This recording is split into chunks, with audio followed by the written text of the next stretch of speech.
From the Oklahoman Newsroom, an OSU update. I'm Jenny Carlson here with OSU beat writer Nathan Ruiz, and for the first time this season from the studio, we're going to talk some basketball. The Cowboys have opened their season, getting on down the road, actually, Nathan. And even though this team picked to finish at the bottom of the Big 12, they get a couple really nice wins last week. Beat Memphis, then lose to Villanova, come back and beat LSU.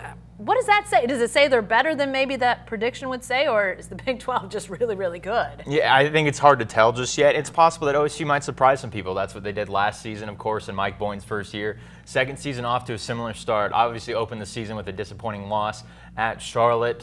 Blew a 24-point lead there. But OSU goes out, handles Memphis really well, handles LSU for the most part. The game in the middle, a loss to reigning national champion Villanova. It's somewhat understandable, even though Villanova has struggled to start the year, but it's a young OSU team trying to kind of figure itself out still, getting some pieces back. Veteran guard and Mike Cunningham, he played for the first time in this tournament, but it's an OSU team that I think has the possibility to surprise some people. LSU was a ranked opponent, so now 7 of Mike Boynton's 25 wins as Oklahoma State's coach have come against ranked opponents. So obviously I think they've shown the ability to do this. Cam McGriff was great all tournament. Yornai, Isaac Likely, 2 freshmen, had some great moments. So it's a team that has a lot of potential to it, and it's exciting to see the direction they're heading. Is Cam McGriff the guy they're building around? I mean, he's the only true veteran amongst the rotational players. Is he that centerpiece, that main column of strength on this team? Yeah, I mean, when you look at the forwards, he's the only junior or higher. There's no sophomore forwards. A bunch of young players in that position group. You've got Contravius Jones, Duncan DeMuth, and then Yornai, who I mentioned earlier. But so for him to step up the way he did, scored 28 points against LSU, career high, has 2 double-doubles already this season. He's been a guy that I think OSU is really going to lean on. He's been shooting a lot more three-pointers this season, seems to be trying to add that to his game. His percentage is about the same as it was last season, but his attempts are way up.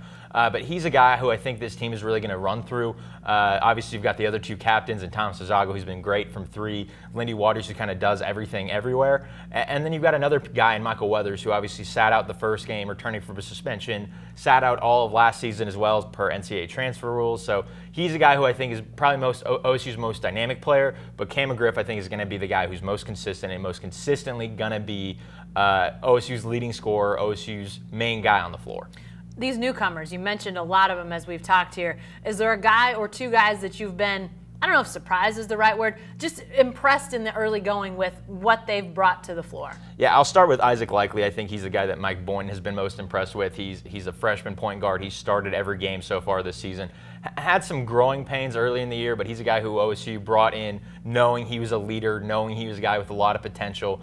He went out there against LSU and almost had a triple-double, 9 points, 9 rebounds, 8 assists. Another guy in your finishes with 6 blocks against Memphis, ties a record for a freshman at Oklahoma State, has 5 blocks in the first half.